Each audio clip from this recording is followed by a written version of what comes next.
Cette période-là est arrivée et l'entraîneur a sorti de l'équipe et il me faisait jouer avec la réserve. Ça doit être dur pour le mental, ça. Oui, c'était un peu dur. Et il m'a même traversé l'esprit de vouloir arrêter le football. Et je reviens. Le match qui suit, ma semaine d'entraînement, je suis titulaire. Oh. Ouais. Après une semaine. Après une semaine, je suis titulaire. Et c'est comme ça que c'est parti.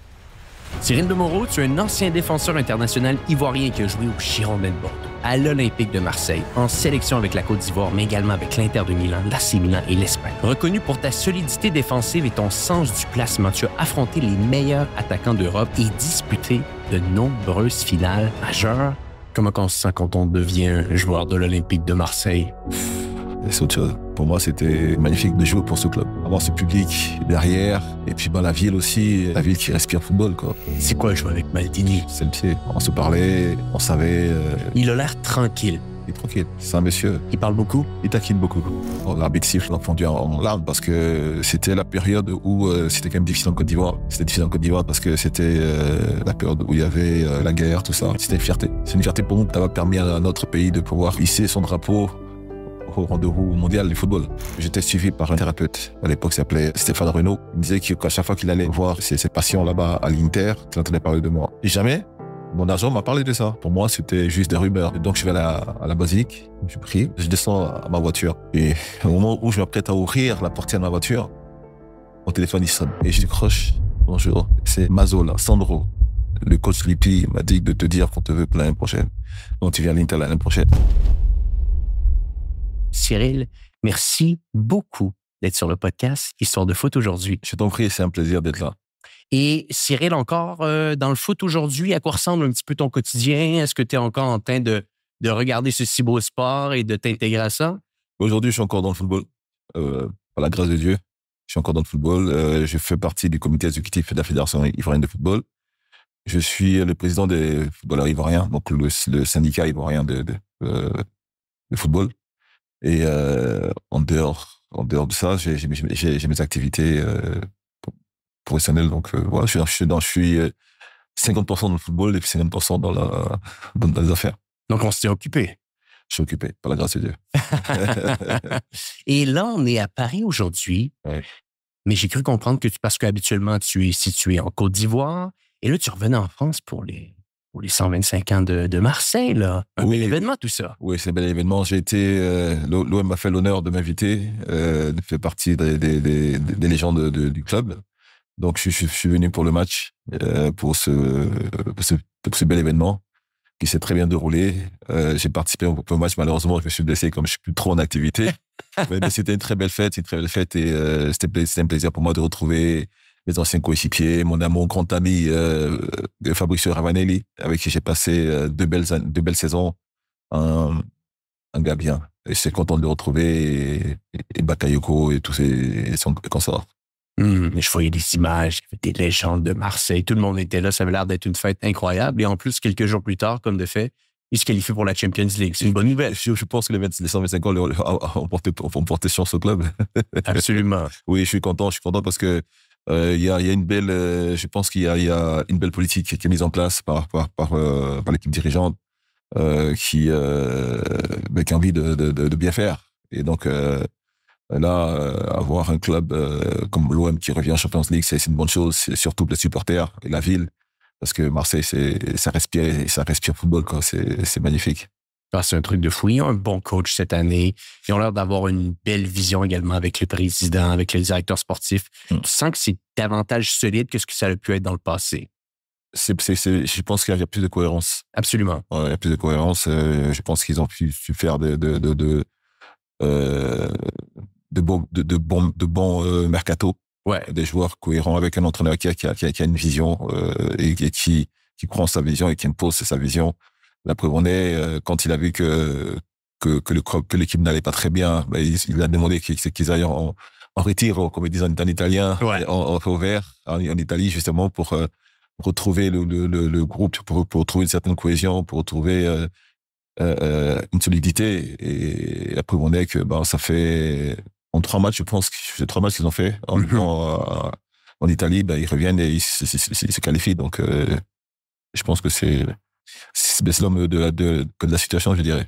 Ouais, vraiment, on sent, je pense que le terme que tu as utilisé est très bon, on sent une cohérence cette année avec ce club, on sent une cohérence avec le groupe, des bonnes individualités, mais globalement un foot qui tient la route.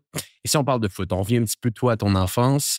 Donc très rapidement, tu arrives en France, là. Très rapidement, tu arrives en France. Oui, oui, par le truchement de mon père, à l'époque, quand j'étais en Côte d'Ivoire, j'étais tout jeune, il savait que j'aimais bien taper dans le ballon et que j'avais, pardon, que j'avais quelques aptitudes. Et donc, j'ai mes grandes sœurs qui étaient ici en France. Et il a décidé de me faire venir en France pour les études. Et puis, ben, voir si j'ai la possibilité de jouer au football. Donc, je suis venu à l'âge de 11 ans. À 11 ans, je suis arrivé, j'étais avec mes grandes sœurs. Ça se passait bien. Et puis, vous savez, quand tu viens d'arriver, t'as pas assez d'amis. Tu connais personne, d'abord. Tu es à l'école. Moi, c'était école, maison. J'avais pas d'amis. Et je passais mon temps les samedis soirs, pardon, les samedis après-midi à regarder la télé. Et puis je me faisais des sandwichs. Et puis un jour, j'ai mon oncle qui travaillait à l'époque à l'UNESCO qui m'a dit, ben, viens avec moi. On va faire un tour dans la ville parce que je sais qu'il y a un club qui s'appelle Sucy, là, on va voir. C'est la possibilité que tu puisses jouer là. Et puis c'est à partir de là que c'est parti. T'as quel âge? Je pense que ouais, je venais d'avoir mes 11 ans parce que que je suis de juillet, donc quand je suis arrivé ici en septembre, donc je viens d'avoir mes 11 ans. Et donc nous sommes allés voir à Sucy, la date des inscriptions était fermée, donc il y avait une petite ville à côté qui s'appelle Noiseau. Et nous sommes allés à Noiseau, puis ben, j'avais la possibilité de pouvoir signer là-bas, donc on m'a inscrit là-bas. C'était pas facile au départ parce qu'il faisait froid. Je viens de la Côte d'Ivoire. Mais c'est là que j'ai commencé à vraiment chausser les crampons. Voilà. Et corrige-moi si je me trompe, mais je crois pas que tu joues derrière au départ. Non. On veut marquer des buts. Hein. Non, à l'époque, j'étais attaquant. Ben, j'étais pas mal devant. J'avais les qualités, je marquais beaucoup de buts. J'aimais bien éliminer aussi. J'allais vite. Et puis, ben, c'est là que de Noiseau jusqu'à Sucy, jusqu'à Créteil, j'étais attaquant jusqu'en senior. Ouais.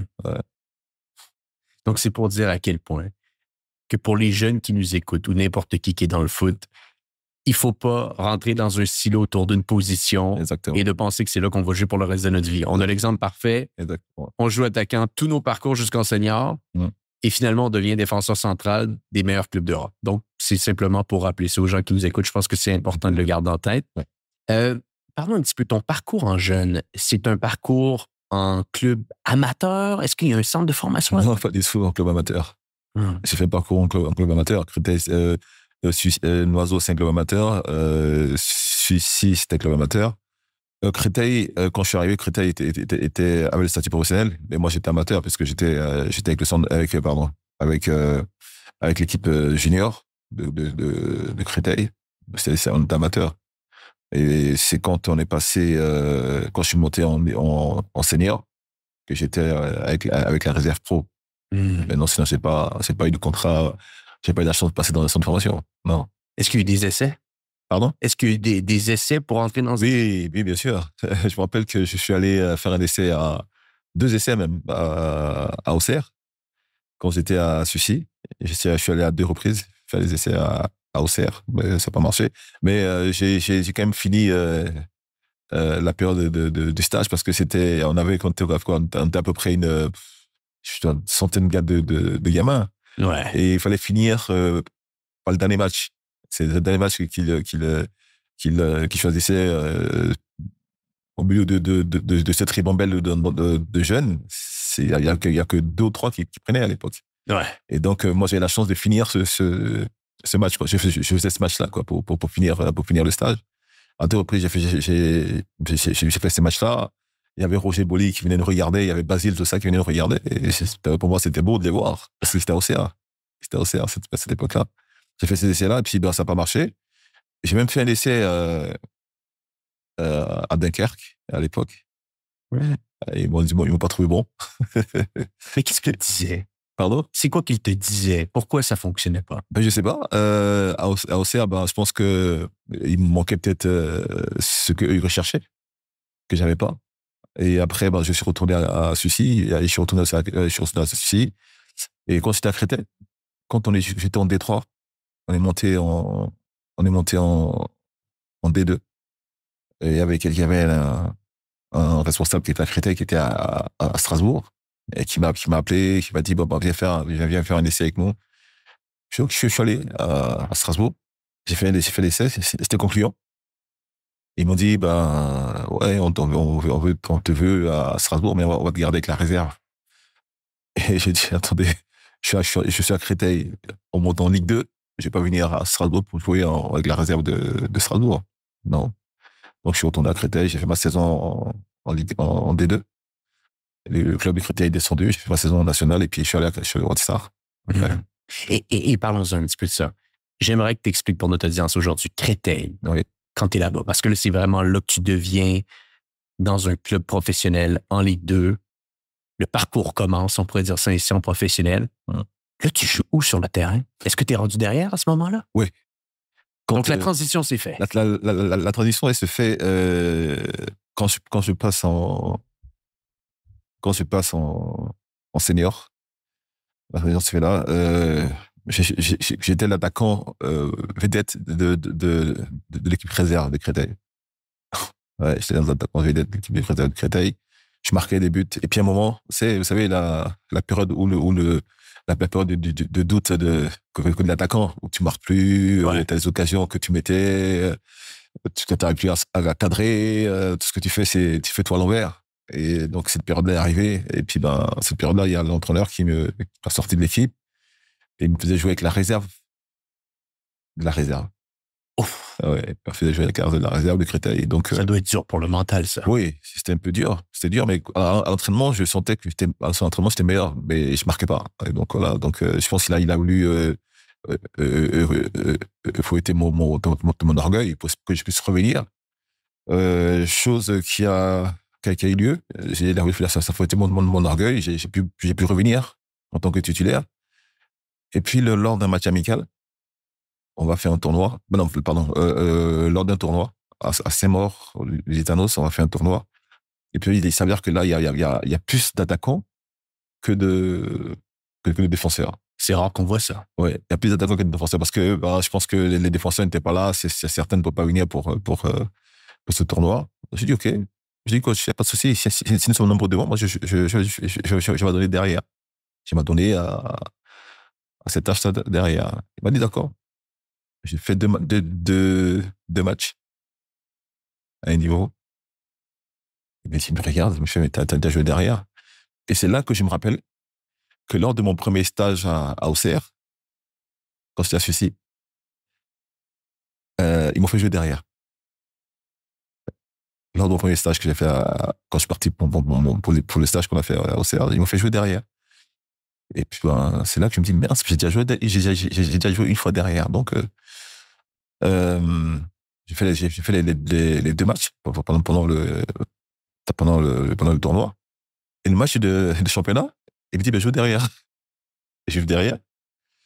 Et j'ai fini la saison derrière. Et donc, en fin de saison, je me dis, bon, moi, je vais partir en vacances. J'étais un peu déçu de ma saison. Et il m'a même traversé l'esprit de vouloir arrêter le football. Oh. Ouais. Et juste pour être certain, pour quelle raison tu es déçu de ta saison si, en jouant maintenant derrière, tu sens retrouver peut-être les bonnes grâces du coach? Tu joues un peu? Oui, mais j'étais un peu déçu parce que, vous savez, j'ai toujours eu cet esprit-là de toujours mieux faire. Ouais. Toujours faire plus, toujours faire plus.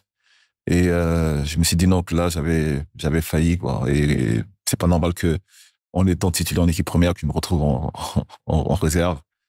Et ça avait fouetté mon orgueil. C'est vrai que j'ai bossé pour revenir, mais c'était pas.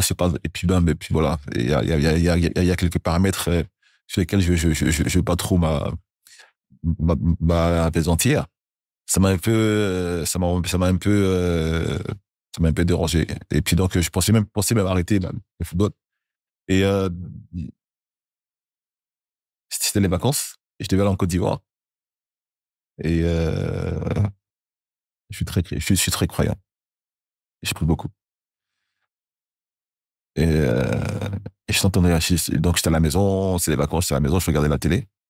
Et puis, je regarde la télé, puis il y a comme une voix. Il me voit comme ça, qui me dit, lève-toi, prends ta douche et va à Créteil. Comme ça. Et t'es en Côte d'Ivoire? Non, je suis à Abidjan. Et non, je suis à Abidjan, je suis à Sucy, chez moi. À Sucy, OK. Ouais. La voix me dit, j'entends comme ça, parce que je regarde la télé, puis elle me dit, lève-toi, prends ta douche et va à Créteil. Et je me lève, je vais prendre ma douche. Et je descends. Quand je descends, il y a le bus qui attend d'arriver. Et le bus, c'est le 308. C'est le bus qui fait la ligne qui passe par Sucy et qui va à Créteil. Donc, le bus arrive. Au moment où je descends, le bus est en train d'arriver. Donc, je cours un peu et j'attends à l'arrêt de bus. Il arrive et je monte. Je monte dans mon bus. Il me conduit au centre commercial de Créteil. Ça s'appelle Créteil Soleil, le centre commercial. Donc, ça au centre commercial. Et bizarrement, je tombe sur un monsieur dont j'ai l'habitude de rencontrer, que j'ai l'habitude de rencontrer, mais avec qui, je dis à peine bonjour, quoi. À peine je dis bonjour, monsieur, puis je continue. J'avais l'habitude de dire bonjour, et puis je continue mon chemin. Mais ce jour-là, le monsieur, quand j'arrive, le monsieur vient face à moi, comme ça, et dit, Cyril, qu'est-ce que tu fais, tout ça? Je lui dis, non, là, je viens, je fais un petit tour à Créteil. Il dit, non, va au stade. Comme ça. Il me dit, va au stade, il y a un match. Je dis, OK. Et donc, je vais au stade. J'arrive à 10 minutes de la fin du match. Et celui qui m'a fait venir à Créteil, de Sucy à Créteil, c'était mon entraîneur, qui était l'entraîneur de l'équipe première à Sucy. J'étais junior à Sucy, mais je jouais, il m'a surclassé en senior, parce que j'étais l'avant-centre de l'équipe senior à Sucy-en-Brie. Donc, cet entraîneur, il s'appelle Jean-Claude Mersch. Et il me fait venir, et donc, c'est celui qui fait venir à Sucy. Donc, quand le monsieur me dit, va au stade à Créteil, il y a le match. Donc, j'arrive au stade de Créteil et je tombe sur mon entraîneur, là, qui s'appelle Jean-Claude Mersch, qui était au bord du terrain. Il me dit, mais qu'est-ce que tu fais? Je dis, non, je suis en vacances, je vais peut-être partir en Côte d'Ivoire. Je dis, ah, d'accord, OK. Et Créteil, ils avaient repris les entraînements parce que l'équipe était en Ligue 2 et elle était descendue en D3. Donc, elle était en train de faire les matchs de préparation, tout ça. Et ils avaient un match amical, je crois que c'est un match amical contre le Red, je crois. Et donc, il me dit, ah, mais j'en parle au coach. Je dis au coach, qui t'essaie? J'ai dit, ah bon? Et j'ai arrêté conneries. J'ai arrêté, c'est pas possible. Il dit, si. Mais maintenant que tu joues derrière, t'es pas mal derrière, j'en parle au coach. Et là, Créteil, à ce moment, est en national? Non, Créteil était en D2 à l'époque. En D2? Ils étaient en D2 et ils sont descendus en D3. On parlait pas encore de national. OK. C'était D2, D3. Il n'y avait pas de terme comme national. Il n'y avait pas de national à l'époque. Donc, là, le match est fini et le coach est en train de venir. Il s'appelait Jacques Lemay, le coach de Créteil. Et Mersch, il dit bonjour au coach. Il dit bonsoir au coach, Jacques Lemay.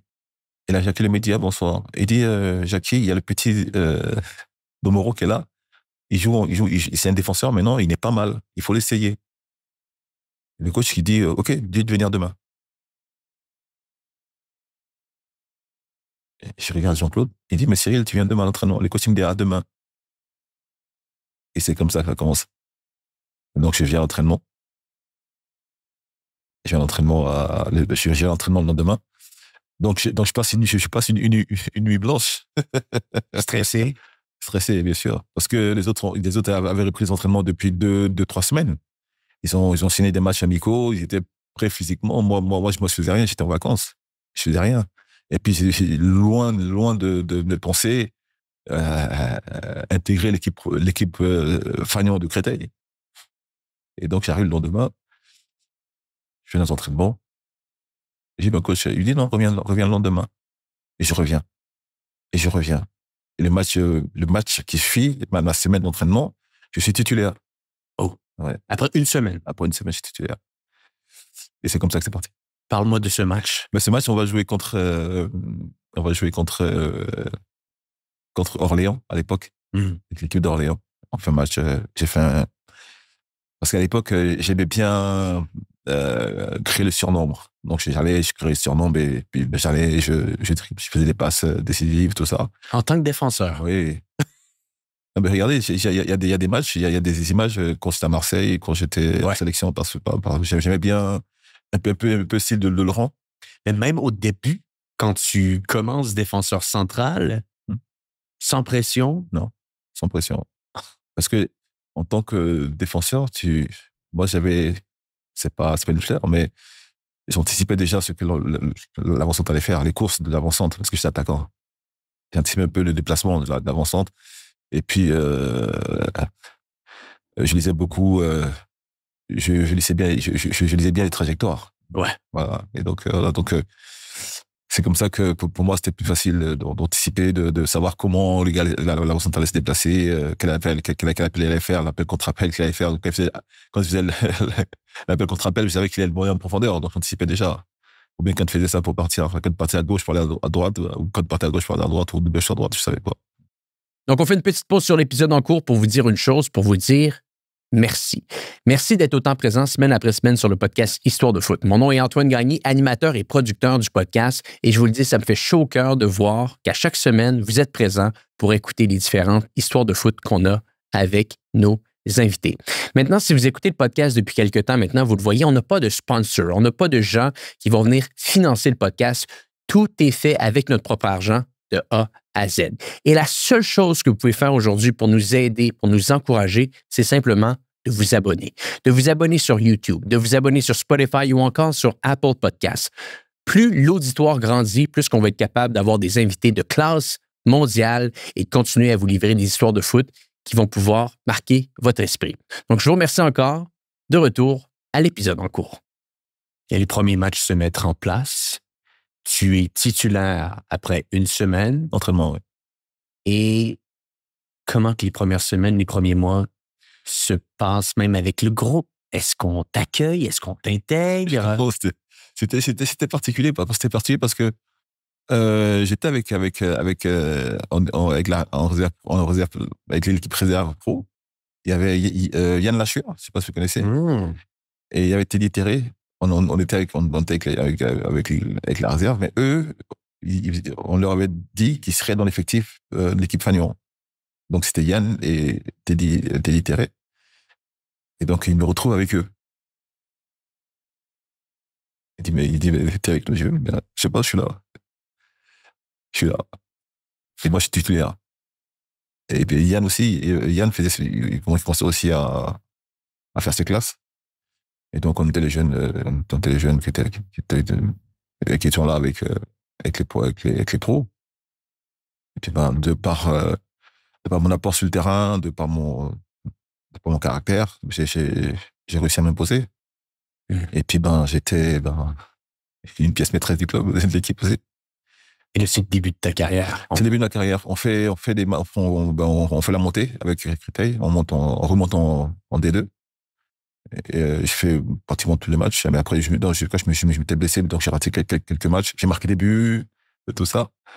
Et puis on monte en D2. En D2, ça se passe pas. C'est la période où ils ont supprimé les deux groupes de D2 pour en faire un. Donc, je crois qu'il fallait terminer 11e, je crois. Donc, nous, on n'a pas pu terminer 11e. Donc, on était rétrogradé en national. Je fais la nationale avec Créteil. Et puis, en fin de saison de la nationale, je fais Red Star. Et parlons-en. 94. 94. On joue un Red Star, 23 ans, 23 ans à ce moment-là. C'est ça. Ta stature a changé, là. Très rapidement, en l'espace de quelques années, tu es passé d'un attaquant en circuit amateur à maintenant un défenseur central. Sur un circuit professionnel. Ça. Est-ce que tu prends le temps d'analyser tout ça et de te dire, wow, les choses sont allées vite? J'ai pas eu le temps d'analyser tout ça. Je me suis dit que c'est la grâce de Dieu. Oui. La grâce de Dieu. Il m'a pourvu de qualité. Et puis, il a fait le reste. Moi, j'ai travaillé. Et de résilience également. De résilience, ouais, puis surtout des résiliences. Et puis, c'est sa main qui m'a permis d'avoir ce parcours. Voilà. Red Star. Quel projet sportif on t'expose? Qu'est-ce qu'on t'explique qui va se dérouler avec le club à ce moment? Mais Red Star, Ça, il y avait le club de Sedan à l'époque qui voulait aussi que je signe là-bas. Et donc, en fin de saison, j'ai mon agent qui vient me voir, qui me dit qu'il y a le Red Star qui veut te signer maintenant. J'étais bon. Et pendant ce temps-là, Créteil est en train de mettre en place un bon projet sportif pour essayer de remonter en national, pardon, en Ligue 1, en Ligue 2. Et je leur ai dit non, j'ai fait 3 ans, je pense que j'ai plus besoin de progresser. Merci pour les propositions, j'ai beaucoup de respect pour le club et pour la ville surtout, parce que ils avaient tout mis en œuvre pour que je me sente bien, pour que je sois bien dans ma tête. Et là, je profite du micro pour leur dire merci. C'est du Créteil parce que c'est de là que tout est parti. Et donc, je vais au Red Star. Ils me disent, on veut te faire signer. Donc, je vais au Red Star. Je crois qu'ils avaient un match. Mon agent m'envoie. Pardon, je parle avec mon agent. On va voir le match. Et puis là, il me dit, non, je te veux. Mais, forcément, séance tenante, je rentre dans le bureau, on discute, je signe mon contrat. Et là, je devenais professionnel. Parce qu'à Créteil, j'avais un contrat promotionnel. À l'époque, à Créteil. Donc, c'est au Red Star que je devenais professionnel. Voilà. Et le contrat, est-ce que ça te convient? Comment cette dynamique-là, même avec... Est-ce que tu as un agent? Est-ce que tout commence à se construire autour de toi? Si, j'ai un agent. J'ai un agent qui est avec moi, qui me suivait déjà depuis longtemps, qui me disait même à l'époque que Monaco était serait intéressé, mais pour moi, il me disait ça. Pour moi, c'était du blanc, quoi. C'était trop loin. C'est trop loin pour moi. C'est trop loin. Je me concentrais sur ce que je faisais. Voilà. Et donc, je suis avec l'agent, je signe mon premier contrat pro avec le Red Star.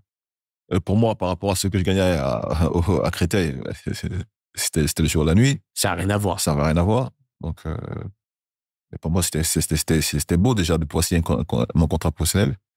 Et puis j'arrive dans un groupe avec Steve Marley, avec Teddy Gasson, avec de bons joueurs. Il y avait une bonne génération de joueurs. On fait un bon parcours, la première saison. En milieu de saison, oui, je me rappelle, en milieu de saison, je suis convoqué au bureau. Au milieu de saison. Même pas au milieu de saison. Quand je suis convoqué au bureau, on me dit non, il faut qu'on revoie tes conditions. À la hausse? À la hausse, ouais. Donc rapidement, il voulait te protéger. Ouais, il voulait pas que tu parles. Donc, il rajoute encore. Donc, on me fait un nouveau contrat. Et donc, je fais 2 saisons. Et puis, c'est au bout de la deuxième saison que je pars. Je pars à Bordeaux. Je devais aller à Marseille. Ouais. Je devais aller à Marseille. Parce que j'ai reçu des appels de Marseille. On discutait avec Marseille. Et puis, finalement, je pense que Marseille avait des soucis, je crois. Donc, ça aurait pu se faire. Et donc, je devais d'abord aller à... Voilà. Je devais d'abord aller à Metz. Après le Red Star. Après le Red Star, je vais à Metz. On m'appelle pour me dire, avec mes agents, on m'appelle pour dire, bon, j'avais un dernier match à discuter avec le Red Star. On me dit, non, tu joues pas ce match-là, on veut te protéger, peut-être pas que tu te blesses. Donc, le lendemain de ce match, je devais aller à Metz. Donc, je rentre le soir, je fais le bagage pour aller à Metz pour discuter. Bon, c'était la visite médicale, tout ça. Et le matin à 8h du matin, je crois, un truc comme ça, je reçois un appel de l'entraîneur de Metz. Il me dit, ouais, Cyril, je t'appelle. Normalement, tu devais venir chez nous, mais je t'appelle parce qu'on m'a dit que tu as un problème au genou, tout ça. Donc, je suis désolé, tu ne vas pas venir. Je dis, ah bon, j'ai un problème au genou. Il dit, ouais. Je dis, d'accord, pas de souci. Et donc, j'avais rendez-vous avec mes agents au Concorde de Lafayette. Donc, je vais au rendez-vous. Donc, on discute. Ils disent, mais qu'est-ce qui se passe? Et ils me disent, mais mince. Il y a un qui dit, mais mince, il y a Bordeaux qui te veut. Comme ça, en discutant comme ça, il dit, mais mince, j'ai oublié, mais il y a Bordeaux qui te veut.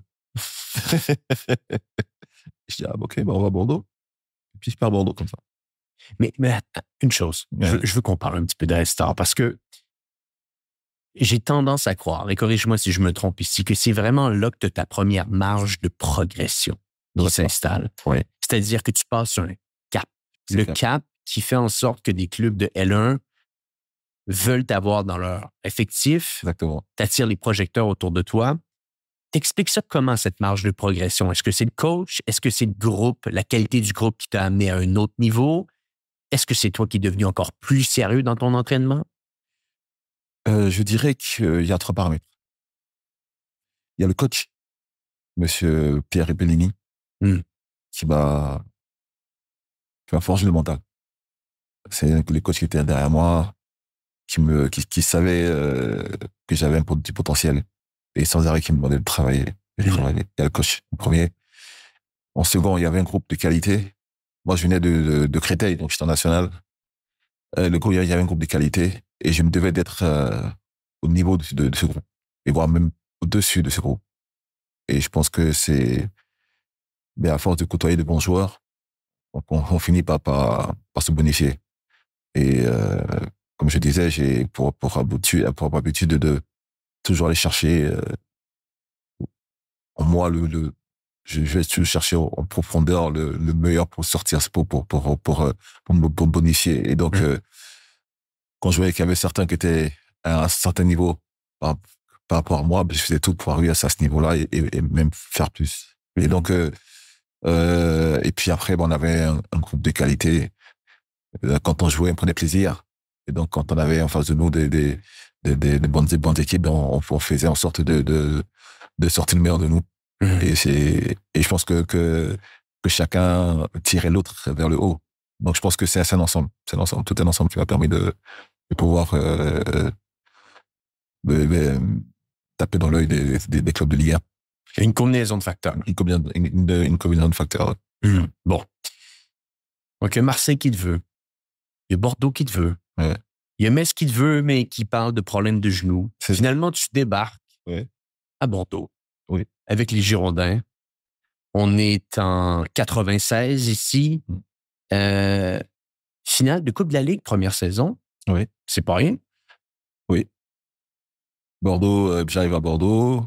Je tombe sur un entraîneur, un grand homme. Qui est l'entraîneur? C'était Roland Courbis.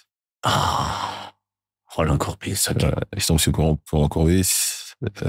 J'arrive quand j'arrive, il y a Ibrahim Ba, qui vient du Havre. Il y a Stéphane Zani. Il y a Michel Pavon. Il y a Yoann Mikou. C'est un bon groupe, un groupe de qualité, de grands joueurs.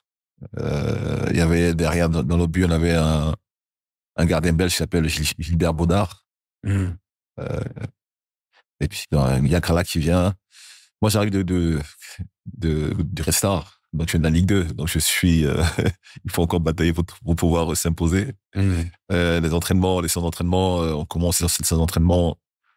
Je me sens bien physiquement parce que j'ai travaillé dur pendant les 2 années avec le Red Star. Avec Pierre Repellini qui avait sorti de moi le meilleur. Et donc, physiquement, j'étais bien. Dans la tête, j'étais tranquille. Donc, quand j'arrive à Bordeaux, j'ai impressionné parce qu'à l'époque, j'étais un supporter de Bordeaux. Parce que, à l'époque, j'étais supporter de Bordeaux. J'aimais les Girondins de Bordeaux, sous l'ère, Claude Bèze. Et quand je voyais Jean Tigana, José Touré, tu vois le château. Et quand j'arrive sur le château, c'est autre chose. C'est notre niveau. Ouais. Voilà, c'est notre niveau. Mais ce qui est bien, c'est que j'ai toujours gardé la tête sur les épaules. J'ai toujours la tête froide. Parce que je savais d'où je venais. Ouais. Et le parcours que j'avais. Et il fallait que je garde la tête sur les épaules. Et donc, c'est ce qui m'a permis de pouvoir faire ce que j'ai fait, parce que j'ai gardé la tête sur les épaules. Parce que du jour au lendemain, tout peut basculer. Absolument. Voilà. Et donc, garder la tête sur les épaules et puis respecter ceux avec qui on est, et puis dans ceux qui sont en face du dossier. Parce que 3 ans auparavant, à peu près, j'étais rien. T'étais attaquant d'un club de réserve de Détroit. J'étais rien. Donc, j'étais moi, ouais, mais sans être. Ben, c'est ça. C'est dire que tu as pris l'opportunité qui s'est présentée à toi en tant que défenseur central. Tu t'es imposé et comme de fait, c'était ton poste. rapidement, quand tu es arrivé à Créteil en tant que défenseur central, Ouais. tu as pris ta place. Mm. À Red Star, tu as eu une grande marge de progression. Et à Bordeaux, ça s'est bien déroulé également. Oui, bien. Et c'est ce qui a déclenché, ce qui est devenu littéralement un petit peu un tremplin pour ta carrière, parce que là, tous les clubs de Ligue 1, du jour au lendemain, te regardent, des clubs un peu partout en Europe. Mm. Bordeaux, 1 an que tu restes. Tes meilleurs souvenirs? Mes meilleurs souvenirs, c'est déjà quand j'arrive à Bordeaux, parce qu'on est tous logés pratiquement dans le même hôtel, avec Iboba, Ziani, Ben Alambourd, Mikou. On se crée déjà une certaine ambiance entre nous. Mm. Donc le soir, on dîne ensemble et tout ça.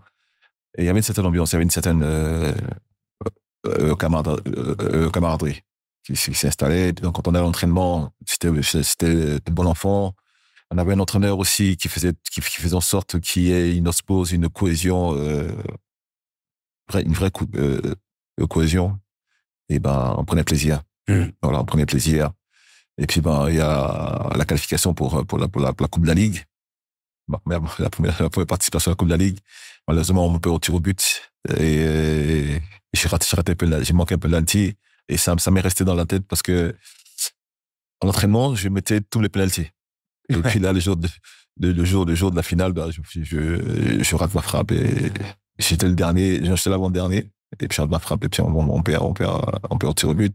Mais c'était une très belle expérience. Et j'ai beaucoup apprécié mon passage à Bordeaux parce que c'était, à l'époque, on avait un groupe sain. On avait un groupe sain, on était content d'être ensemble. Et puis, la série sur le gâteau, en pleine préparation comme ça, il y a JPP qui nous rejoint. Jean-Pierre Papin. Pour moi, c'était fabuleux. Jean-Pierre que je regardais à la télé, que je venais de voir lors de la finale contre Bordeaux, et qui venait avec nous, c'était beau, quoi. Truc de fou. Ouais, c'est une grâce. Ouais. Ouais. Et bon. Et là, par la suite, il y a un club qui te tourne autour depuis déjà un bon bout de temps déjà, qui frappe un peu plus fort à la porte. Ouais. L'OM. L'OM qui, 4 ans auparavant, est champion d'Europe. Oui. Un grand club. Très grand club. Comment que les discussions commencent avec l'OM? Mais moi, j'ai pas discuté avec Marseille. J'ai pas eu de discussion avec Marseille. Comment ça s'est passé? J'étais à Bordeaux. Donc je vais en vacances. Avec la sélection. Oui, je vais en vacances. J'ai pas fini la saison parce que je me suis blessé au dos. Donc je vais en vacances. Je savais que Roland partait à Bordeaux. Je savais que Colter, parce que Colter était aussi à Bordeaux, donc je savais que Roland et Colter partaient à Bordeaux. Moi, j'étais pas dans ma tête, j'étais pas dans les plans de Marseille. Pardon, il partait à Marseille. Il partait à Marseille. Donc, j'étais pas dans les plans de Marseille. Donc, moi, je suis parti de Bordeaux. Le dernier match de Bordeaux, c'était contre le Havre. J'étais allé voir le match, et puis après, c'était les vacances. Donc, dans ma tête, je partais à Abidjan et je revenais à Bordeaux. Et donc, quand je pars blessé, donc je vais à l'éducation et tout ça. Et quand je suis à Abidjan, il y avait 2 matchs avec la sélection, donc j'ai fait 2 matchs avec la sélection. Et Persona les vainqueurs Chavert, c'était le préparateur physique qu'on avait à Bordeaux, qui est venu à Marseille, qui m'appelle, il me dit, mais Cyril, qu'est-ce que tu fais? Je dis, moi, je joue en sélection. Il me fait attention à ton dos. Je suis d'accord. La séduction que j'ai eue avec mes dirigeants, pardon, avec mes encadreurs. Et donc, je fais les matchs avec la sélection. Et mon agent m'appelle. Il me dit, Cyril, ça va? Je dis, ouais, ça va. Il dit, ouais, bah, tu vas à la Marseille. Hein. Je dis, comme ça, je vais à la Marseille. Il dit, ouais, tu vas à la Marseille parce que le gros, il va à Marseille. On l'appelait comme ça, le gros. Vous l'appeliez le gros. On l'appelait le gros. Aïe, aïe, aïe. Le gros, il va à Marseille. Mais il y avait son neveu. Ouais, son neveu qui était souvent avec nous, Roland, il y avait son neveu qui était souvent avec nous à Bordeaux. T'as même les veilles de match, il venait nous voir, on passait du temps avec lui, après il partait. Il me disait, ouais, j'entends beaucoup de choses, hein, j'entends beaucoup. Je sais que Laurent Blanc va venir à Marseille, je sais que si, ça, mais j'entends aussi parler un peu de toi. Je dis, non, moi je suis à Bordeaux. Et Jean-Pierre, donc quand je finis mes vacances, je vais à Bordeaux.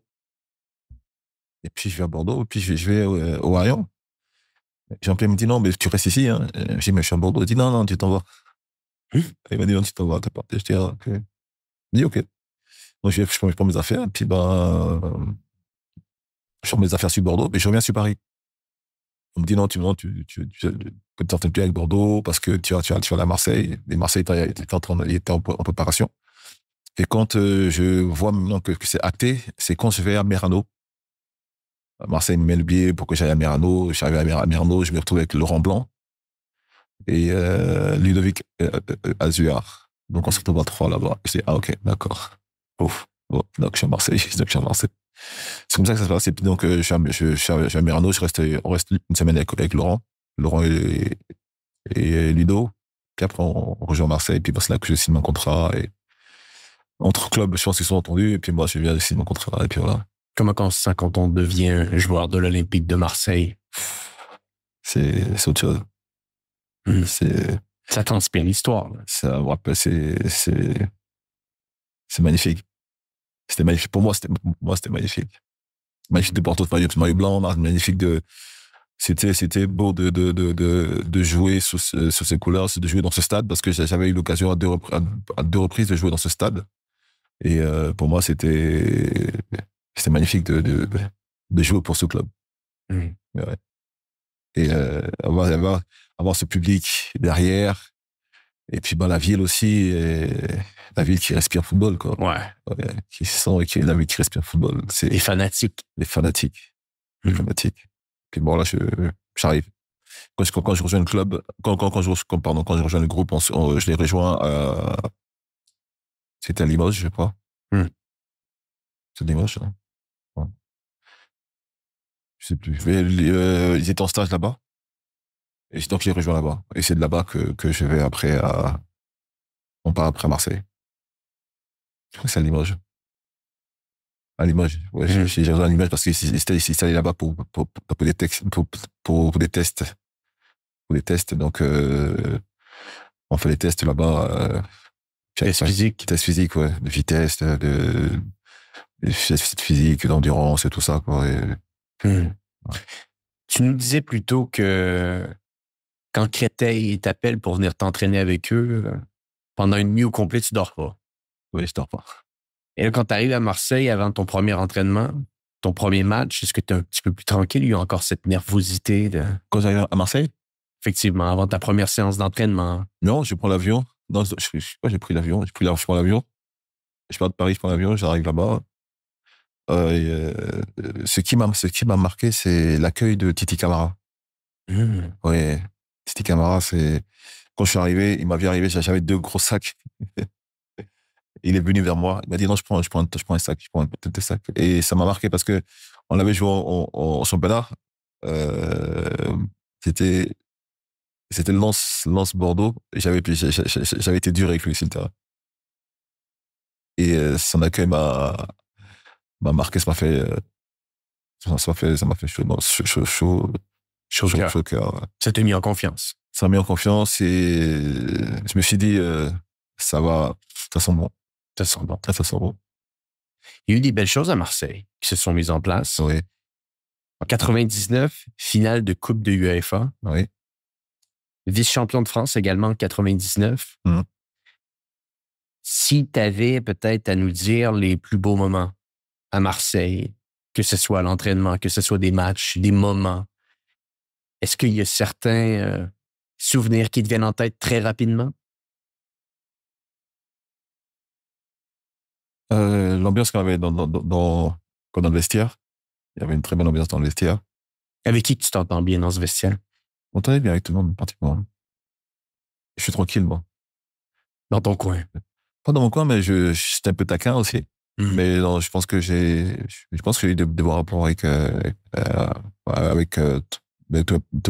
tous les partenaires, je pense. Certains avec qui je parlais pas beaucoup, parce qu'il n'y avait pas trop d'affinité, mais j'étais toujours courtois avec tout le monde. Et si, bon, je m'entendais bien avec Dugas, Fabricio, que j'aimais bien. Fabricio, on se dînait ensemble, tout ça, avec les femmes. Je m'entendais avec tout le monde, pratiquement. Titi, William, Euh, on se parlait pas mal aussi. Galas, je veux dire. Mhm.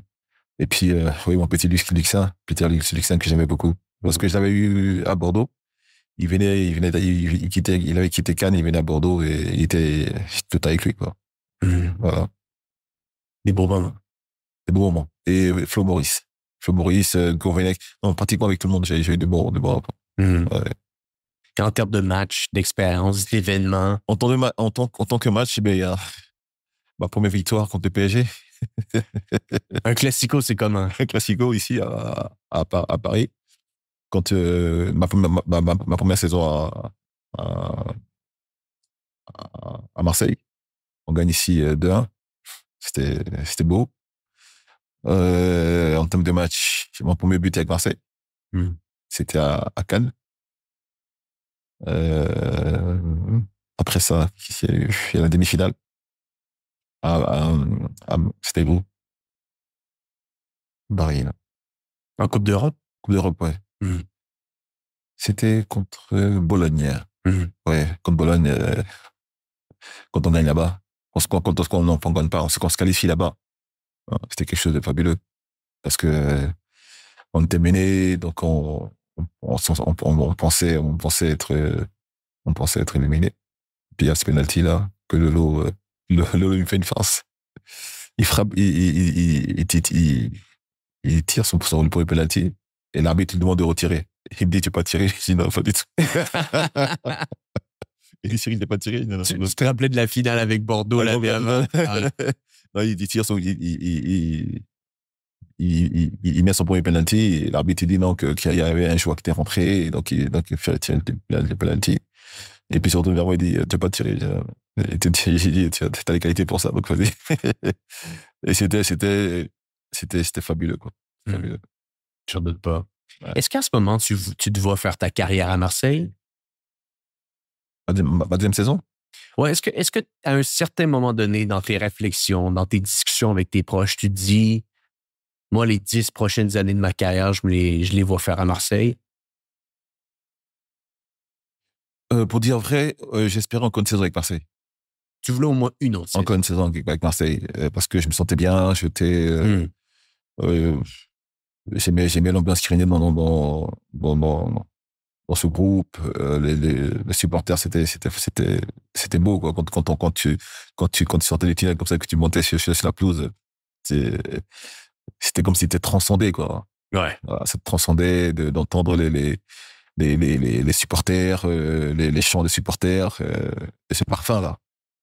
Et puis, bah ouais, bon, je pensais continuer encore un an avec Marseille. Et puis, ben, il arrive ce qui arrive, quoi. Est-ce que tu y crois quand l'Inter de Milan commence à... Bon, d'ailleurs, mais comment ça se met en place, tout ça? Tu nous dis plutôt que tu es en Côte d'Ivoire en vacances quand quelqu'un t'appelle, ton agent, pour te dire que tu vas aller à Marseille. Est-ce que cette fois-ci, tu es encore en vacances? Est-ce que tu es chez toi tranquille? Cet intérêt de l'Inter de Milan se concrétise comment dans ton quotidien? Comment ça se passe? Un an auparavant, donc lors de ma première saison à Marseille, mes agents me disaient que la Juve voulait que j'aille là-bas. La Juventus. Ouais. Et j'avais même eu un rendez-vous avec mes agents, c'était à Nice.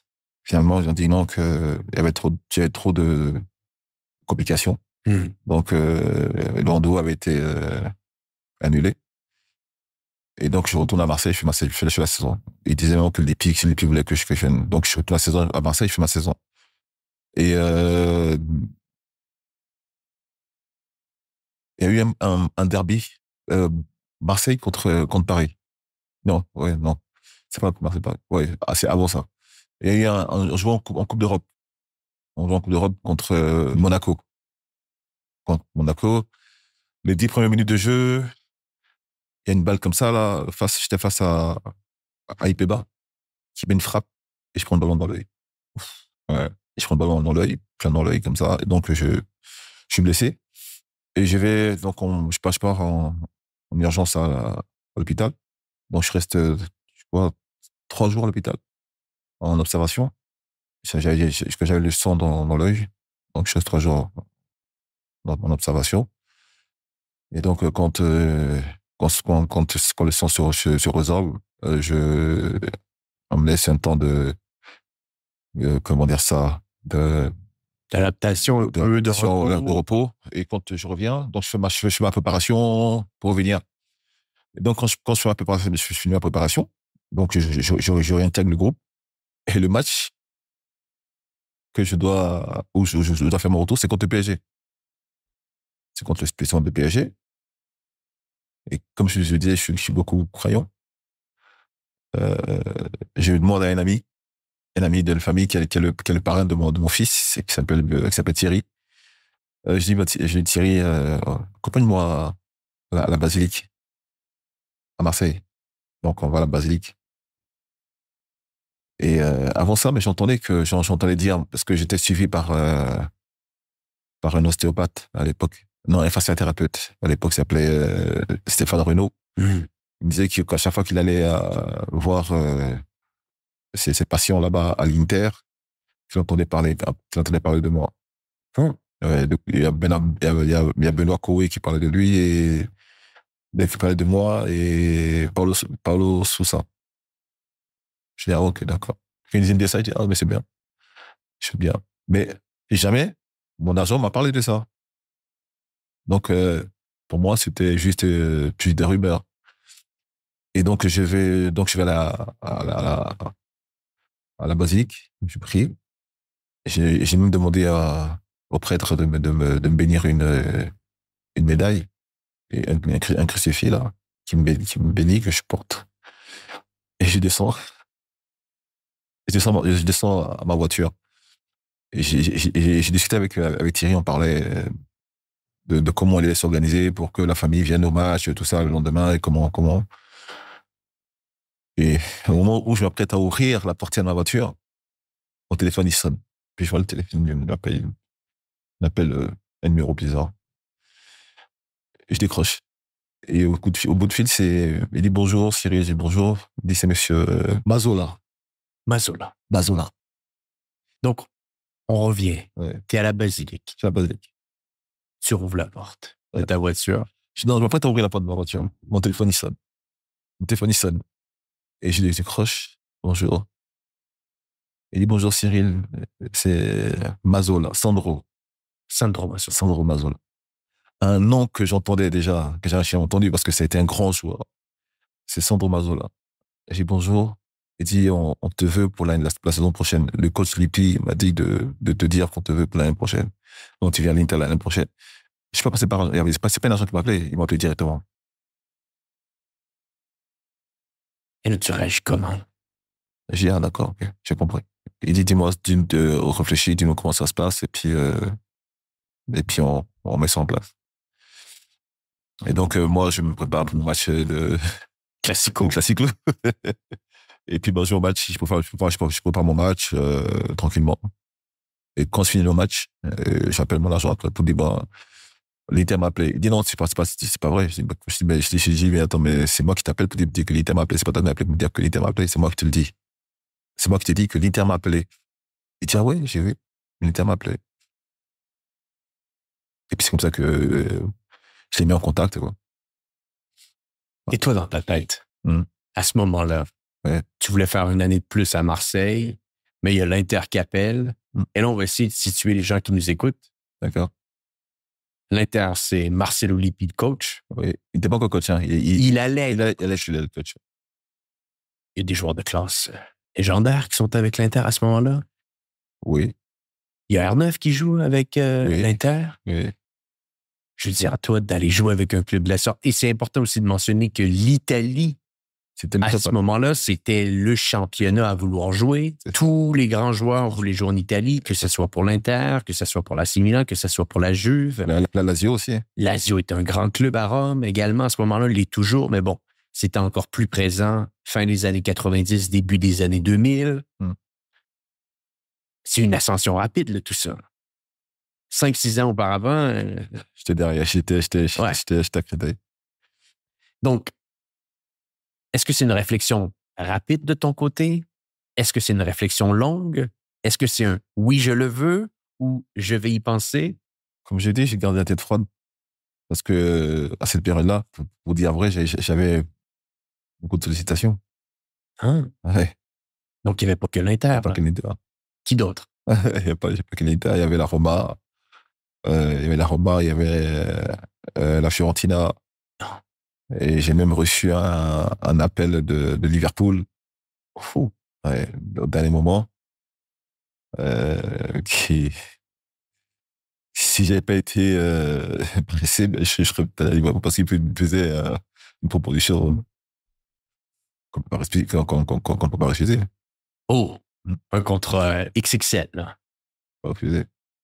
J'avais déjà signé, mais j'avais déjà signé à l'Inter, donc je peux pas refuser. Je peux plus faire machine arrière.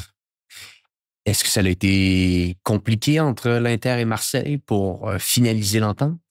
Non, je pense pas, non. Non, ça peut être compliqué. Les choses sont mises en place et puis ça a été fait. Et puis même derrière aussi, moi j'étais là, mais qu'il y avait il y avait une relève, qu'il y avait William Gallas qui était derrière. Ouais. Voilà, donc quand je suis parti, ça libérait une place pour que William puisse mieux s'exprimer. Parce que je crois qu'à l'époque, quand j'étais dans l'axe, lui jouait latéral droit et c'était pas son poste.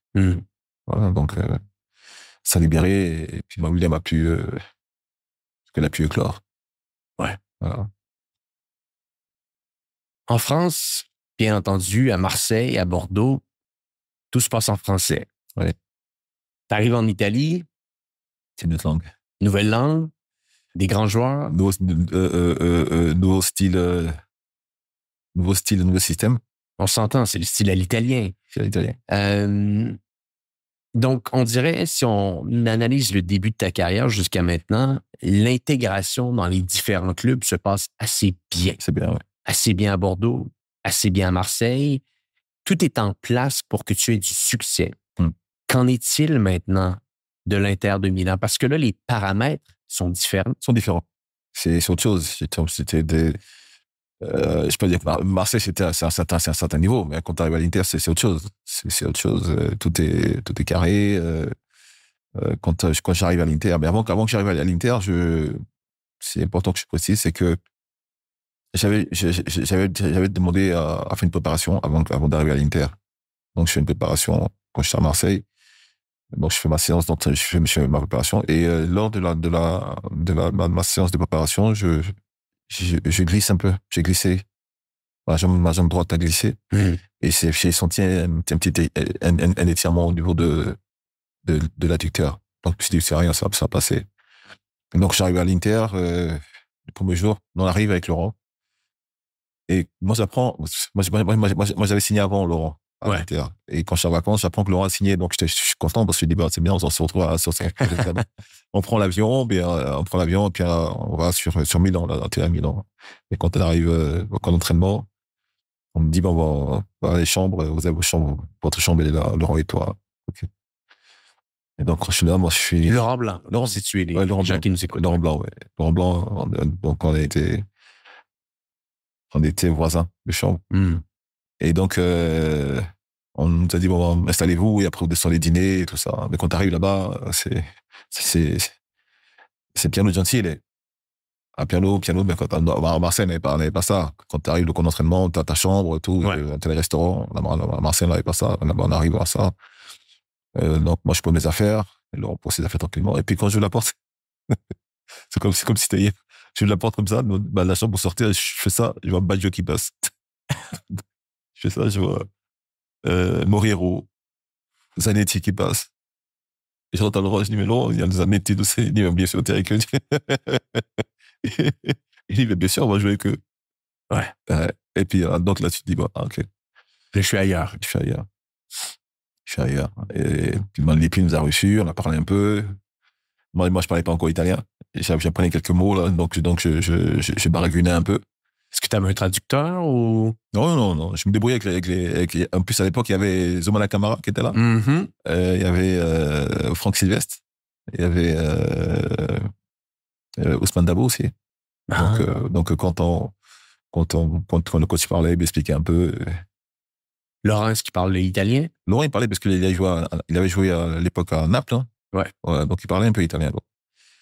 Et donc, on dîne, tout ça, puis le lendemain, on prend le bus pour aller au stage. Voilà. Puis c'est là que tout commence. Quand t'arrives, tout est carré. Alors, je connaissais pas encore les gars, mais il y avait Taribo West qui était là aussi. Mm. Donc, on arrive c'était où? À Valley d'Aos. C'est un coin c'est une ville où les Linter faisaient ses stages de pré-saison. On arrive, la première séance d'entraînement. Ah, ça va vite. Ça va vite. Ça va vite. Physiquement, ça va vite. Physiquement, en France, on te donne ce temps de te remettre en jambes, tout ça, mais là-bas, boum, 18. On va attaquer. Et puis, avec les chars. Donc, on fait les séances, la première séance, footing, après on joue, on fait des petites oppositions. Dès qu'on fait une opposition, on va en salle, musculation. Musculation, Donc, est-ce que tu en faisais beaucoup en France ou non? pas beaucoup, non. Et là, c'est ça la grosse différence. C'est ça la différence. Musculation. Qu'on fait en charge. Le lendemain, c'était séance, on dirait, c'était même à croire que tu prenais ton maillot, là, tu le saurais comme ça, là. C'était pas lourd, c'était ta transpiration, quoi. C'était dur. Et puis, ben, moi, je pensais que c'était juste un étirement que j'avais eu aux adducteurs. Et ça charge. Mais malgré ça, je fais quand même des matchs, je fais les matchs sans problème. Et je sens que je suis pas très bien, je suis pas à l'aise. Je suis pas à l'aise comme c'est d'habitude. Je sens que je commence à douter. Ouais, je commence à douter, je suis pas à l'aise. Et puis, ben, le premier match du championnat commence, Lippi m'appelle, il me dit, je sens que t'es pas bien. Et je dis, ouais, je suis pas bien. Donc, je sais pas commencé ce match-là, je suis ok, y a pas de souci, coach. Je suis pas bien. Après, il me fait rentrer. Et quelques semaines après, déchirure de l'adducteur. Déchirure, boum. Donc, je reviens. Donc, je suis écarté de terrain. Je reviens. Après, je sais pas ce que j'ai fait. J'ai un truc à l'aine. Donc, j'ai passé 6 mois difficiles. 6 mois difficiles. Puis là, ben voilà. On parlera des autres expériences parce que tu en as eu des très, très belles. Malheureusement, à l'intérieur, il y a eu cette blessure qui a contrecarré un petit peu les plans. Ouais. Mais tout de même, les coulisses, les entraînements, c'est qui t'a grandement impressionné dans un entraînement avec l'État? Oui, c'est tous fort. Hein. J'imagine. J'ai oublié de citer mon ami Bobo Vieri. Ouf. Un grand monsieur.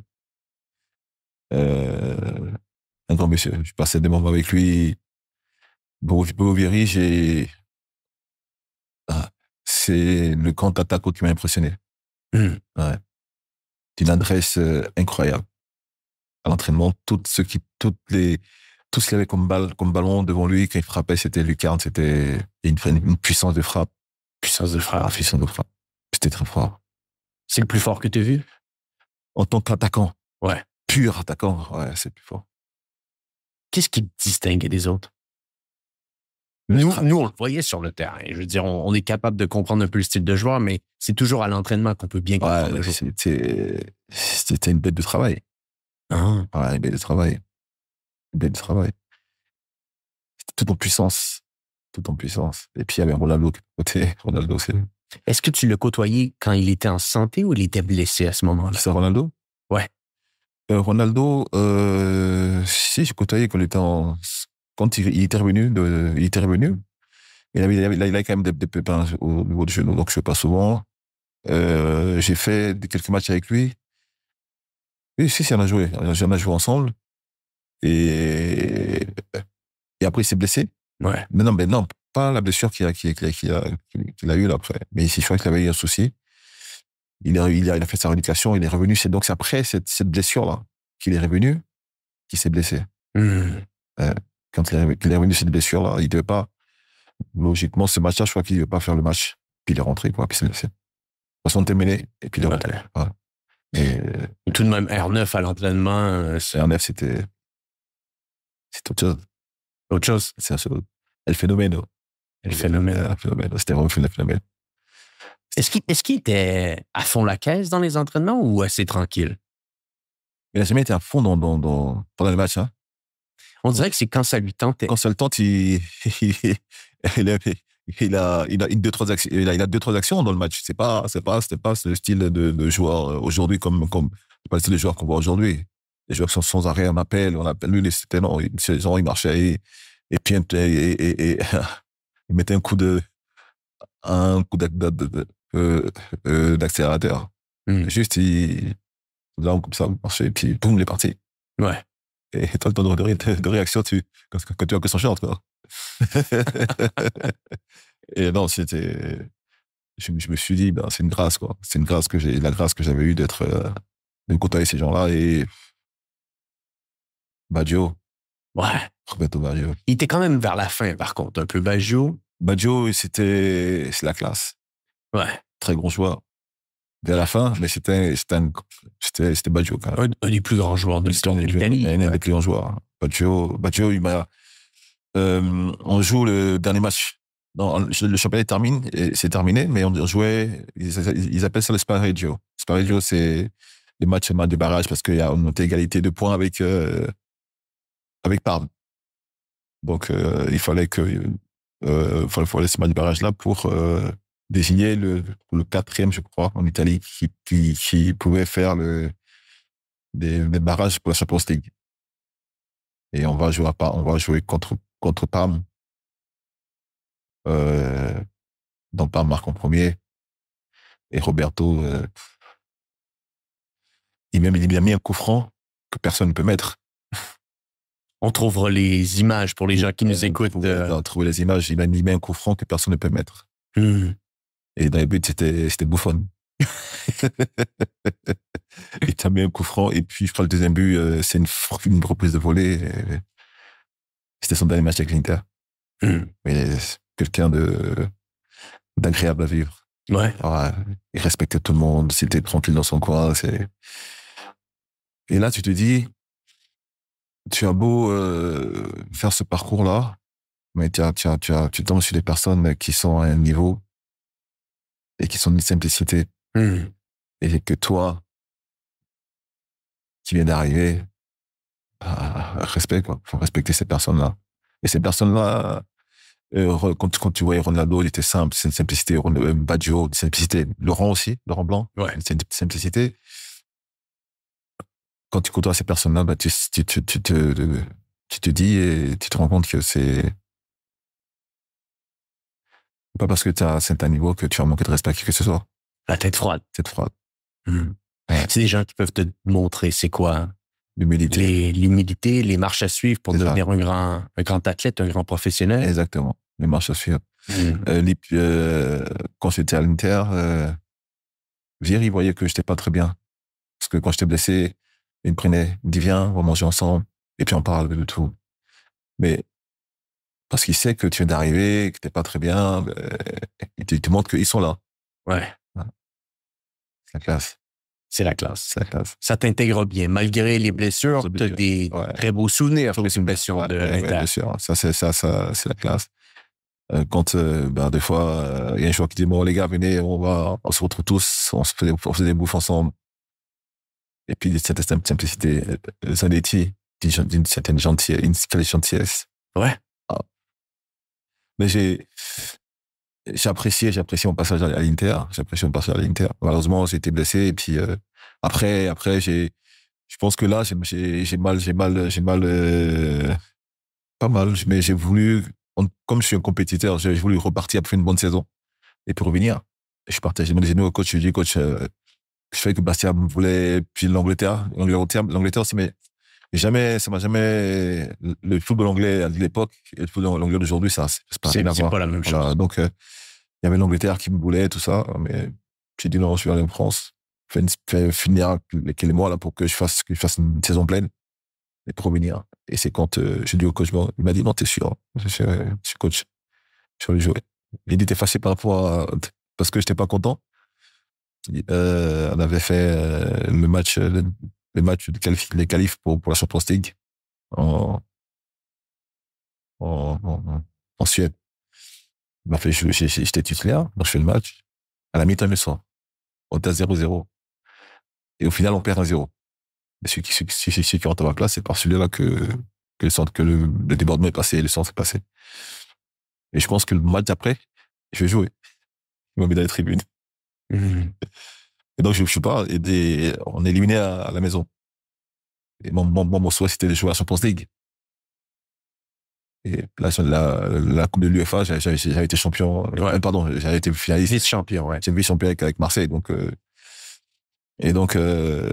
après le match, il me dit, après sa prestation, on a un match amical. Et puis, il me fait jouer titulaire. Je comprends pas. Je comprends pas. Puis, il me voit, il me dit, ouais, tu sais pourquoi je t'ai puni? Je dis, non, je comprends pas. Il dit, non, tu te laisses aller. Parce que là, je me sentais bien. Je me sentais bien, je me sentais bien. J'avais retrouvé mes sensations. Tous les matchs amicaux, pratiquement, je les faisais. Mais ce match-là, ce qui s'est passé, là, ça s'est pas passé, quoi. C'était pas passé. Et puis, c'est là que j'ai dit, bon, quand je vais partir. Avant de partir, on fait un match de Coupe d'Italie. Il fait un super match. Il dit, tu restes, hein? J'ai dit, ouais. Et tu croyais pas que la deuxième année t'aurais pu t'imposer? Oui, je pense que j'aurais pu m'imposer. Mais j'ai fait un choix. Et je regrette pas mon choix. T'avais besoin d'une saison avec beaucoup de matchs, de l'assurance de jouer. Exactement. J'ai besoin de ça. Et j'ai fait... Et surtout, je ne regrette pas du tout mon passage à Bastia parce que ça m'a permis de me revenir et de revenir et de repartir encore. Voilà. Donc, je ne regrette pas mon passage à Bastia. C'est vrai que l'Inter, c'était... Et puis même quand je suis parti, bien, Lippi, on vire après. Il est parti après de l'Inter. Ouais. Voilà. Et puis après, il y a eu un peu de bouleversement au sein du club. Il y a eu beaucoup de choses qui se sont déroulées dans le championnat italien. Ouais, il y a beaucoup de choses qui sont passées après. Non, dans la saison, la même saison. Ouais. Il y a eu beaucoup de choses qui sont passées au niveau du club. Donc, je pense que, vous savez, comme j'ai dit, je pense que c'est le choix de Dieu voulait que le Seigneur voulait me sortir de là, puis je suis parti. Ouais. On a chacun notre destin. Chacun son destin. Donc, retour en France. En France, ouais. On va jouer à Bastia. Oui. On essaie de reprendre ses aises, d'avoir un maximum de sensations pour repartir de plus belle. D'accord. Bastia, comment tout ça se déroule? Est-ce que de retourner en Ligue 1, c'est un pas en arrière ou tu l'acceptes bien? Moi, ça se fait bien, comme dit Bastia. Justement, moi, la saison, donc quand j'arrive, la première saison, il y a Zoumana Camara qui est à l'Inter. Et qui me dit, ouais, il y a Bastia qui me veut. Je dis, Zoom, je te conseille d'aller à Bastia. Ouais. Et quelques temps après, on s'est revu, il m'a dit, merci, grand frère, parce que c'est toi qui m'as permis de venir à Bastia. Et il s'est retrouvé à Marseille après. Il a fait Marseille, après, il est parti au PSG. Mais ça lui a permis de retrouver des sensations, de se remettre en vitrine, de montrer qu'il a les qualités. Mais si à l'Inter, ça n'avait pas marché, c'est pas parce que c'était pas un bon joueur. Parce qu'il y avait une certaine, en plus, il était jeune. Il y avait une certaine concurrence. Donc, ça l'a permis de revenir, de faire sa saison et de repartir. Moi, je suis venu à Bastia, j'ai fait ma saison. On a fini 8e. Je crois qu'à l'époque, il y avait l'Inter-Toto, donc on était qualifié pour l'Inter-Toto. C'était le meilleur classement que Bastia avait jamais eu. Donc, voilà, ça veut dire que c'est une bonne saison. Et moi, ça m'a permis de revenir physiquement, de ne pas avoir de blessure, justement. J'ai retrouvé mes sensations. Et puis, après, je suis reparti au Milan. Quand je suis arrivé, en parenthèse, quand je suis arrivé à Bastia, 3 semaines après, je re-signe à Milan, je signe au Milan ACB. Mais c'est ça qu'il faut parler, parce que ça n'a quasiment aucun sens. Tu pars de l'Inter, tu retournes et tu vas à Bastia, tu retournes en France, et là, c'est l'AC Milan qui vient de signer. Ouais. Je signe au Milan AC. Le paradoxe. Ouais. Je signe au Milan AC. Parce que je savais que je savais que Zaccheroni à l'époque voulait que je vienne à l'Inter. On a fait des matchs amicaux, tout ça contre eux. Pardon, en Milan. Et donc Zaccheroni voulait que je vienne. Et donc mon agent me dit non, tu vas signer à l'Inter, tout ça. Allez, toi signer au Milan. Je suis au Milan. Je suis à Bastia. Il dit non, ils te veulent. Et c'est la même période où il y a un échange avec un joueur avec un joueur de l'Inter. De Milan qui est parti à l'Inter. Moi, je suis venu, il m'a fait signer à l'Inter. Il voulait que je revienne. Et Bastia m'a dit non, comme tu étais là, on a besoin de toi, il faut rester, tout ça. Donc, je reste. Donc, je suis resté à Bastia. J'ai fini la saison.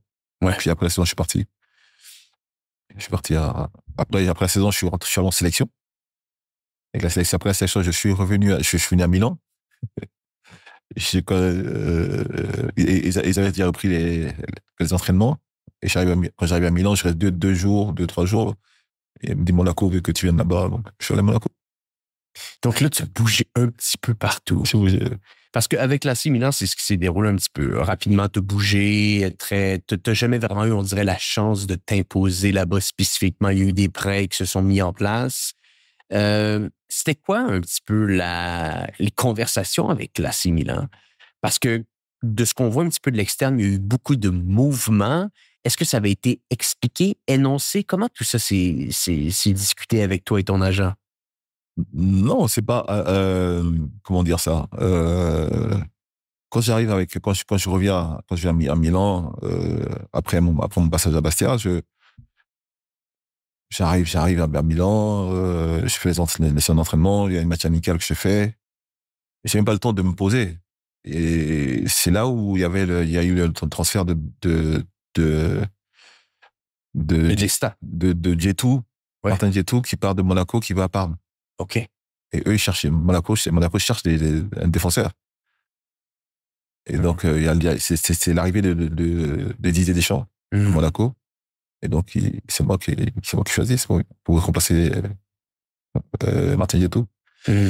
Donc, je dit, Monaco, un an avant, il était champion de France, il finissait de championnat, donc je viens à Monaco. Puis Monaco, c'est un club que j'aimais beaucoup aussi. Ouais. Voilà, donc pour moi... Et pendant ce temps-là, je pense qu'il y a du mouvement également à l'AC Milan, c'est-à-dire qu'il y a des nouveaux défenseurs qui... Non. C'est plus tard? C'est plus tard. Ah, c'est plus tard. Donc je viens là, il y avait un entraîneur, il y avait l'entraîneur turc là qui était là. Mais j'aimais pas trop. Il m'a dit, je dormais, il m'a appelé, que Dieu m'a appelé pour dire, mais tu vas venir à Monaco. J'ai commencé à venir à Monaco. Il dit, je pense que Monaco et Milan se sont mis d'accord pour que tu viennes à Monaco. J'ai Monaco, si c'est une bonne chose. Ouais, c'est une belle ville. C'est une belle ville. Bastia aussi. Ça, c'est une belle ville aussi, mais Monaco, c'est quand même, c'est un cran quand même dessus au niveau des résultats, je veux dire, pour des clubs. Et donc, je vais faire Monaco. Je passe une bonne saison. Je passe une belle année avec Didier qui commençait en tant qu'entraîneur. Didier Deschamps. C'est une bonne saison. Alors, il y a eu des épopées incroyables. Je pense que 2 ans après son arrivée en 2003, pour la finale de la Ligue des Champions. Voilà. Donc, après ça, quand je finis ma saison avec Monaco, je retourne à Milan. Et là, c'est avec Ancelotti. Tout se passe bien. Je fais tous les matchs amicaux, je suis titulaire. Et je dois rester pour la saison. Et puis, l'Espagnol Barcelone qui veut que je vienne là pour 2 ans. Voilà. Donc, au final, ils sont tout le temps en train de cogner à la porte de Milan AC. Donc, je suis pas pour 2 ans à l'Espagnol et c'était le pied. Ouais. J'ai pris un réel plaisir de jouer dans ce championnat espagnol. Puis juste avant de parler de l'espagnol, parce que je pense que ça a été un des très gros moments de ta carrière, et on va en parler. Milan, c'est toujours intéressant un petit peu sur l'histoire de foot d'avoir les anecdotes. Tu nous en as donné des belles avec l'Inter. Des anecdotes qui ressortent un petit peu de tes séances d'entraînement, peut-être de certains stages. Au Milan, c'est des joueurs qui t'ont marqué. Je veux dire, t'es à un moment où est-ce que peut-être argumentablement le plus grand défenseur de l'histoire centrale, il est là. Il y a Paolo Maldini. Je parlais un petit peu plus tôt que Nesta qui s'est installé quelques années plus tard. C'est le Grand Milan AC qui, 1 an plus tard, s'en va gagner la finale de Ligue des Champions. Mais c'est la même année que Milan gagne le championnat de Ligue. Littéralement. Quand je fais la préparation avec eux, mais c'est l'équipe qui remporte la Champions League.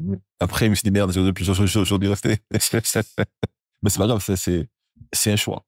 C'est le football. C'est le football. Voilà, et on ne regrette jamais ses choix. J'ai passé... Donc ma première année avec Milan, quand je reviens de sélection, il y a le match amical. Donc je rentre et j'ai moi, j'ai pour habitude de jouer côté gauche de la défense. Ouais. Et quand je rentre, j'ai dit, M. Paolo, tu vas jouer à droite. Ouais. Parce que je joue à gauche. Ouais. Il me dit, mais je suis gaucher. Il dit, ah ouais, mince. Donc je joue dans l'axe avec lui. Et c'était bon enfant. Et après, l'année, donc, quand je viens à Bastia et que je retourne au Milan, donc je fais, en fin de saison, on va faire un tournoi en Russie. On va faire une tournée en Russie. Donc je joue dans l'axe avec lui. J'ai joué avec Maldini et après, j'ai joué avec Costa Curta. Costa Curta, c'est des grands noms. J'ai joué avec Maldini et Costa Curta. Et Costa Curta, normalement, il devait arrêter sa carrière. Donc moi, je devais arriver. Et après, moi, je devais arriver. Et puis Nesta qui devait arriver. Donc moi, je fais les matchs de préparation. Tous les matchs de préparation, j'étais titulaire avec Paolo dans l'axe. C'est un monsieur. C'est quoi jouer avec Maldini? C'est le pied. On se parlait, on savait. Il a l'air tranquille. Il est tranquille. Ouais. Tranquille. C'est un monsieur. C'est un monsieur. C'est un monsieur. Il parle beaucoup? Il taquine beaucoup. Il taquine. Il taquine beaucoup. Et puis, c'est tout dans le respect, quoi. Tout est carré. Tout dans le respect. Il contrôle sa défense? On se parlait beaucoup, justement. On se parlait beaucoup. Et j'ai beaucoup appris avec lui. Placement. Côté placement, j'ai beaucoup appris avec lui. J'ai appris aussi avec Laurent. Mais après, Paolo, c'était autre chose. Qu'est-ce qui fait de lui un défenseur au-dessus de la moyenne, grandement au-dessus de la moyenne? Tu joues avec des grands défenseurs, tu viens de le mentionner. Laurent Blanc, t'en as côtoyé d'autres à travers ta carrière, en sélection également. Mais Maldini, si tu avais à sortir des traits, des faits marquants de son jeu qui le distinguent de d'autres défenseurs centrales, c'est quoi qui te vient à l'esprit?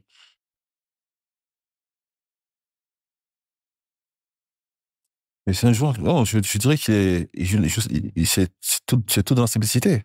C'est très simple. C'est simple. Mais c'est complexe, jouer simple. Mais jouer simple, ouais. Jouer simple, c'est ne pas compliquer son jeu. C'est anticiper avant les autres. Parce que quand tu sais que les gars, il va jouer en profondeur et que tu as repéré que dès que tu as le ballon, tu peux toucher ton partenaire, mais tu as déjà gagné, t'as déjà une longueur d'avance sur un adversaire. N'est-ce pas? Pendant la course, tu anticipes déjà la trajectoire du ballon. Et au moment où tu vas avoir l'impact avec le ballon, mais tu sais où jouer. Mais quand t'as pas cette anticipation-là, tu es emmené soit à dégager le ballon ou soit à contrôler le ballon. Quand la balle elle arrive, tu as déjà vu le déplacement de ton partenaire. Et tu joues, c'est simple. Et c'est ce que c'est un peu ça que j'adopte aussi. T'as appris un peu de Maldini? J'ai appris avec tout de Maldini, j'ai appris avec Laurent. Parce qu'avec Laurent, quand je jouais avec Laurent, au début, quand il me faisait une passe, j'arrêtais le ballon pour jouer. Et il m'a dit non, Cyril, c'est pas comme ça. Quand la balle vient, contrôle-la, oriente le ballon. Faut pas que le ballon soit statique. Oriente le ballon pour jouer, parce que c'est plus facile pour toi. Parce que quand tu contrôles le ballon, que le ballon arrive, quand tu arrêtes le ballon, tu permets à l'adversaire de venir sur toi. Absolument. Par contre, la balle est en train de rouler, il ne sait pas où tu vas jouer. Voilà, c'est un peu ça. Donc finalement, tu auras joué en France, brièvement dans le championnat italien et la Liga. Qu'est-ce qui distingue ces trois championnats? Qu'est-ce qui distingue ces trois championnats? La distinction elle est simple. Hein. Le football espagnol, c'est le beau jeu. Ouais. Le football français, c'est un peu il rassemble à l'époque, il n'y avait pas le football anglais n'était pas à ce niveau. Ce que moi, j'ai tiré des enseignements que je tire de ça, c'est que le football français, c'est tactique, physique et technique. C'est le championnat le plus dur. Ouais. Beaucoup de gens ont dit ça. Beaucoup de gens pensent ça. Moi, j'ai joué en France. Vous avez vu que la majorité des joueurs qui venaient de l'extérieur avaient du mal à se poser en France. Absolument. Beaucoup de joueurs. Très physique. Très physique. Et moi, je trouve injuste qu'on minimise un peu le championnat français, parce que c'est un championnat de bon niveau. L'espagnol, c'est le beau jeu. L'Espagne, tu peux marquer... si tu font 3, ils font marquer 4. Ouais. C'est-à-dire que défensivement, il n'y a pas de rigueur défensive. Vous voyez comment ça joue? Non, définitivement, le vu hier avec le Classico. Voilà. Hein. En France, ça passe mal, ça. Ouais.